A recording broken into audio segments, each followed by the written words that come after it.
आपको मालूम है इम्तियाज जलील का दूसरा नाम क्या है? नहीं, इम्तियाज जलील का दूसरा नाम किस्मत है। किस्मत हमेशा इन पर मेहरबान रही है।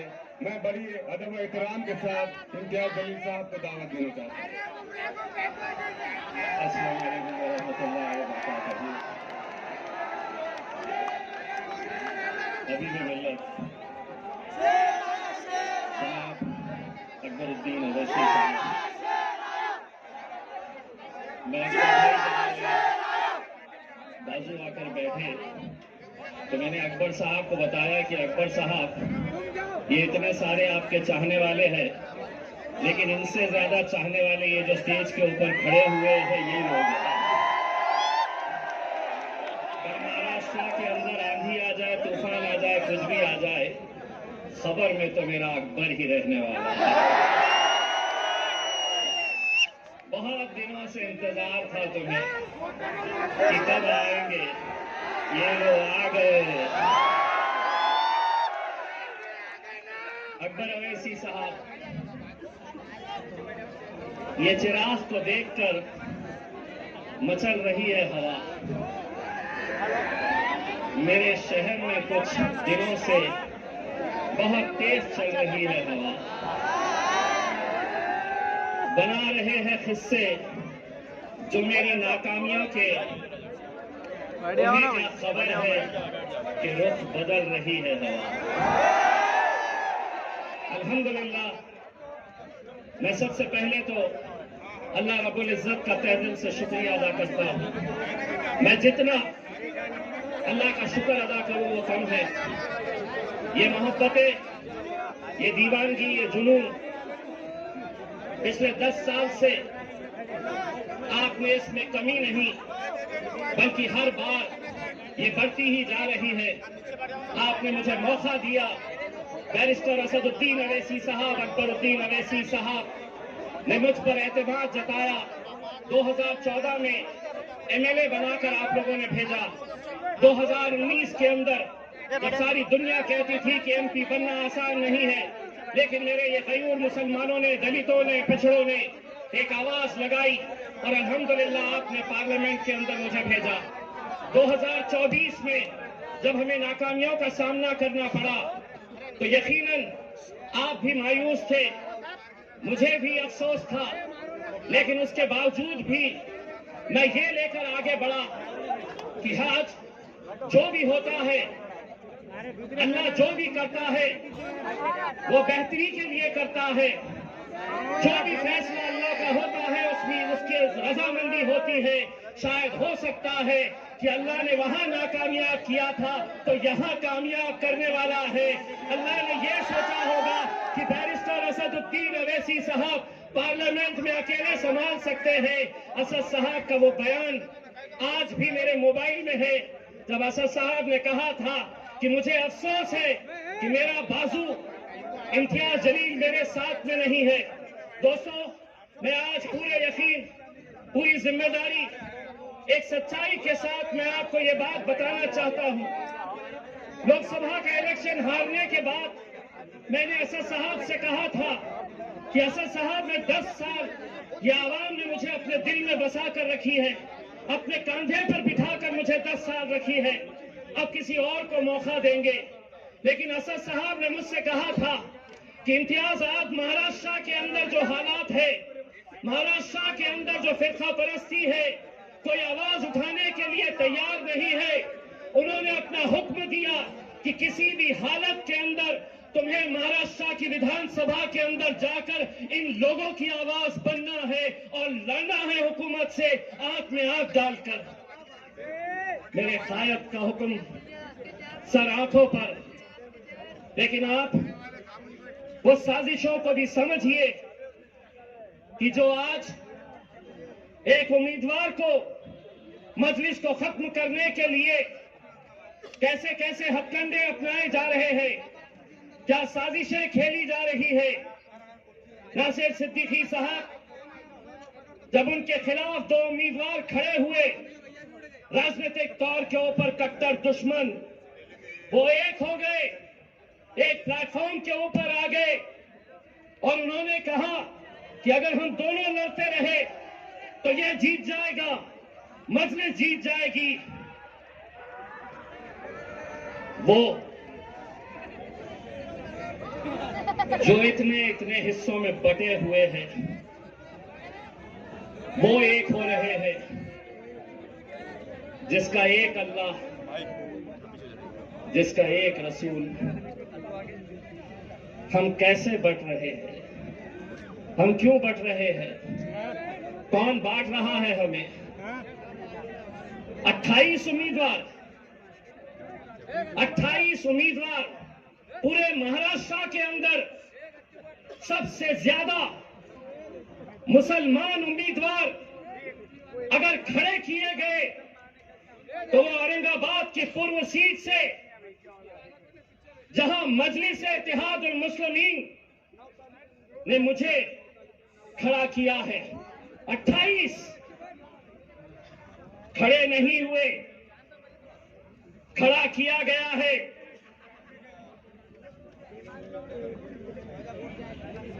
मिन्नतें की गई उन्हें समझाने की कि आज हालात क्या है। गाजापुर ने हमारे घरों में घुसकर मारा गया, कोई आवाज नहीं, हमने आवाज उठाई। लोकसभा में वक्फ बोर्ड का बिल आया, जिन मुसलमानों ने 2-2 घंटे खड़े रहकर जिन्हें जिताया, वो लोकसभा से बाहर निकल गए। विधान परिषद महाराष्ट्र का पहली मर्तबा 40 सालों में एक भी मुस्लिम एमएलसी, एक भी मुस्लिम विधान परिषद के अंदर नहीं भेजा गया। रामगिरी जब हमारे हुजूर के खिलाफ, नबी करीम सल्लल्लाहु अलैहि वसल्लम के खिलाफ गुस्ताखी करता है, कोई नहीं, कोई नहीं, कोई नहीं आगे आया। अरे हमारा वजूद, हमारी पहचान, हमारी शिनाख्त, हमारी जिंदगी जिसके लिए कुर्बान है, उसके खिलाफ गुस्ताखी हो रही है, तो भी हम अपनी नफरत की राजनीति में बटे हुए हैं। लोग समझते थे कि वो बोलेगा और हम सुन लेंगे, वो कोई और होंगे सुनने वाले। इम्तियाज जलील नहीं सुनेगा, तुम्हारे बाप से आंख में आंख डालकर पत्थर मारेगा। एक आवाज हमने क्या लगाई, अल्हम्दुलिल्लाह पूरा हिंदुस्तान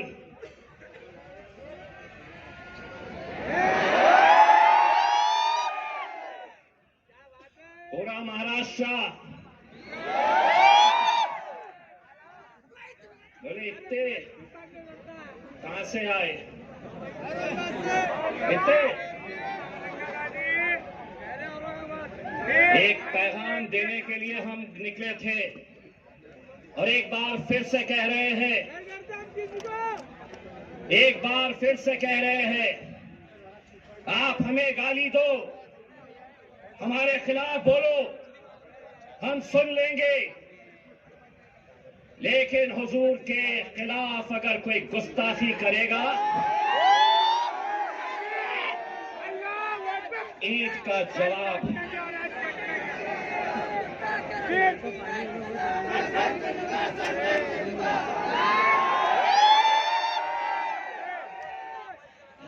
पुलिस वाले देख रहे मेरी तरफ, बोलता का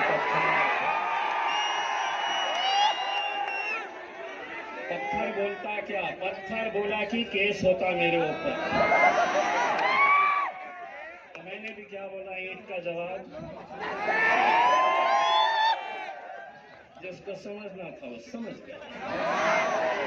हुकूमत को हम एक पैगाम देने के लिए गए थे मेरे भाई। वो पैगाम था, बनकर तूफान, बगावत का सैलाब आएगा, अगर जुल्म हद से बढ़ेगा तो इनकलाब आएगा।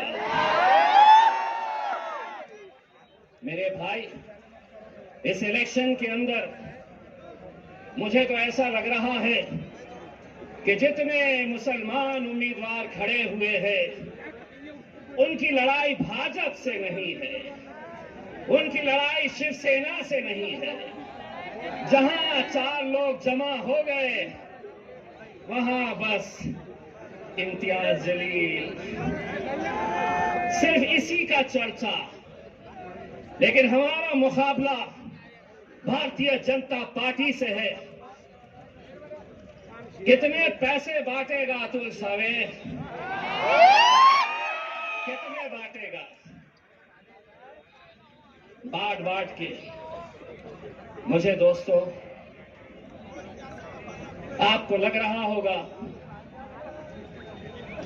कि 28 में से 3 लोगों के फॉर्म रिजेक्ट हो गए, 10 लोग वापस हो गए। लेकिन कौन है ये वो 10 लोग? मैं नाम के साथ बताता हूं। समद बागवान इलेक्शन में क्यों खड़ा है? बोले मार्केट यार्ड में मैं फोन करता हूं तो कचरे की गाड़ी आती है, इसलिए मुझे एमएलए बनना है।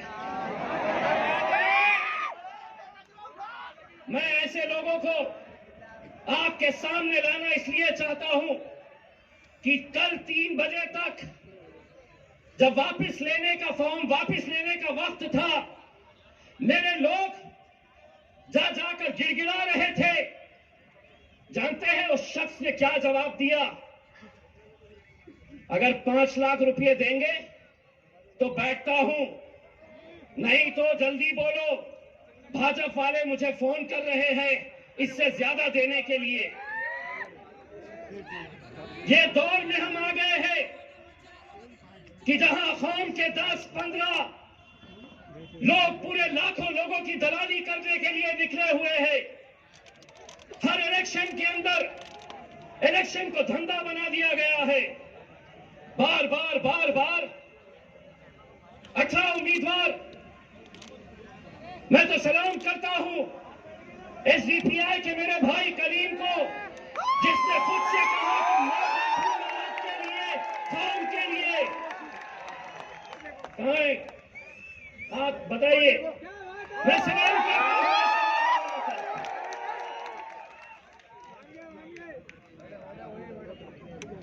मोइन साहब भी हैं वेलफेयर पार्टी के, जो खुद से बैठ गए। इम्तियाज जलील, जो खराब हो रहा है, मैं तो पत्थर हो गया हूं। जहां पर भी आईना फूटता है, इल्जाम मेरे को आ जाता है। इम्तियाज जलील वहां इतने सीट क्यों खड़े करा? यहां इतने कम क्यों खड़े करा? 288 सीटें हैं महाराष्ट्र के अंदर। असद साहब ने ऐलान किया, हुक्म दिया कि सिर्फ हम 16 सीटों के ऊपर इलेक्शन लड़ेंगे। यहां पर भी मैं सलाम करता हूं ऐसे नौजवानों का जो अपने खायब के फैसले के ऊपर लब्बैक कहते हैं।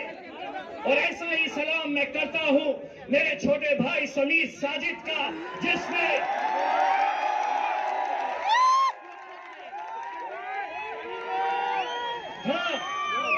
समीर साजिद भी नाराज हुआ, उसे भी थोड़ा गुस्सा आया। जानते हैं, जिस दिन असद साहब का फैसला आया, उसके दूसरे ही दिन शहर के जितने भी मजलिसी मुखालिफीन हैं, उन्होंने समीर को फोन किया और कहा कि अब तू हमारे साथ आजा, हम दिखाएंगे मजलिस को, हम बताएंगे असद साहब को, अकबर साहब को, इम्तियाज जलील को। लेकिन ये नौजवान लड़के ने कहा कि मैं पहले भी मजलिस में था, आज भी मजलिस में हूं।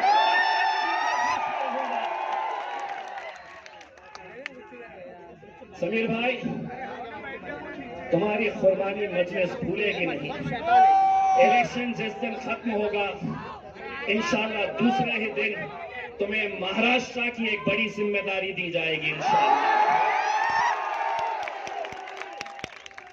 मेरे भाइयों, कुछ उम्मीदवार आप देख रहे होंगे टिकट नहीं दिए,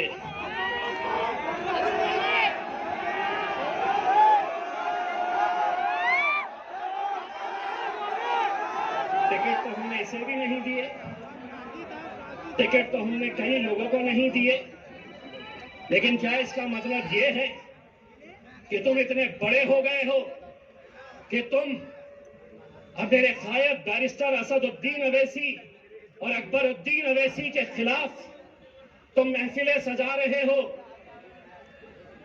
तुम्हारी जबान खुलने से पहले ये सोच लिया करो कि इतने साल तक तुम्हारा हमारा एक रिश्ता था, अचानक एक ही दिन के अंदर टिकट नहीं, तो इम्तियाज जलील बदमाश असदुद्दीन अवैसी इनके लिए काम करते हैं, उनके लिए काम करते हैं।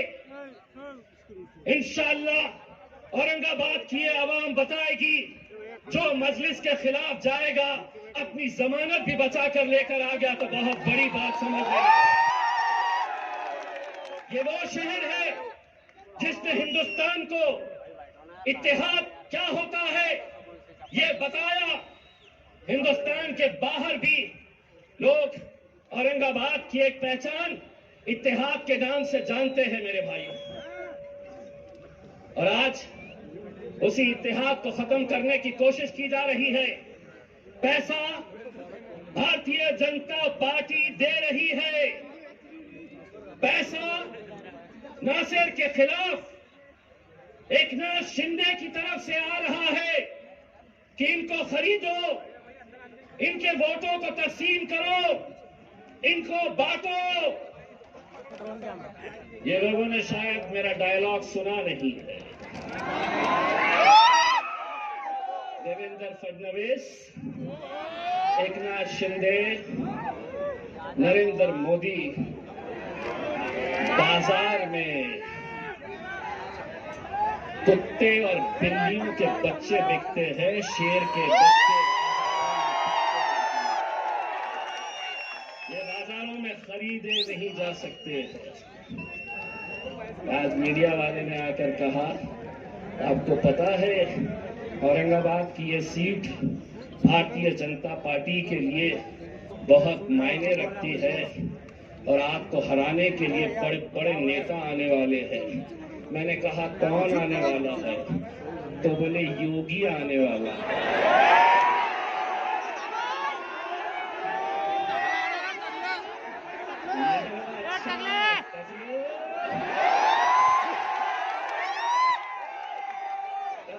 यहाँ पर भी, लेकिन एक बात याद रखना, टखलो भाषण के बाद कटकट गेट में आके नान खलिया खा के जरूर बहुत मजा आएगा। और योगी पे क्यों खत्म, लाओ जिसको लाना है। इतनी एक बात गारंटी के साथ कहता हूं, जहां तक नजर जा रही है, देवेंद्र फडणवीस, एकनाथ शिंदे, अजीत पवार, शरद पवार, उद्धव ठाकरे, नाना पटोले, पूरे के पूरे आ जाओ, इतने जमा करके दिखाओ। ये अकेले किसके नाम पे आए हैं मालूम है? ये अकेले किसके लिए आए हैं? मेरा अकबर। 10 साल का इंतजार खत्म होने वाला है, पेटी बांध लो, मौसम बिगड़ने वाला है। मैं अब आपसे इजाजत लेता हूं और यही उम्मीद करता हूं कि 20 तारीख के दिन आप सबको निकलना है, मजलिस को कामयाब करना है। और हाँ, जाते जाते इतना कहना चाहता हूं, अकबर भाई का ये एक ही जलसा नहीं है, अभी 2 बार और आने वाले हैं। आज टेस्ट मैच खेलेंगे, दूसरे में वनडे खेलेंगे और तीसरे में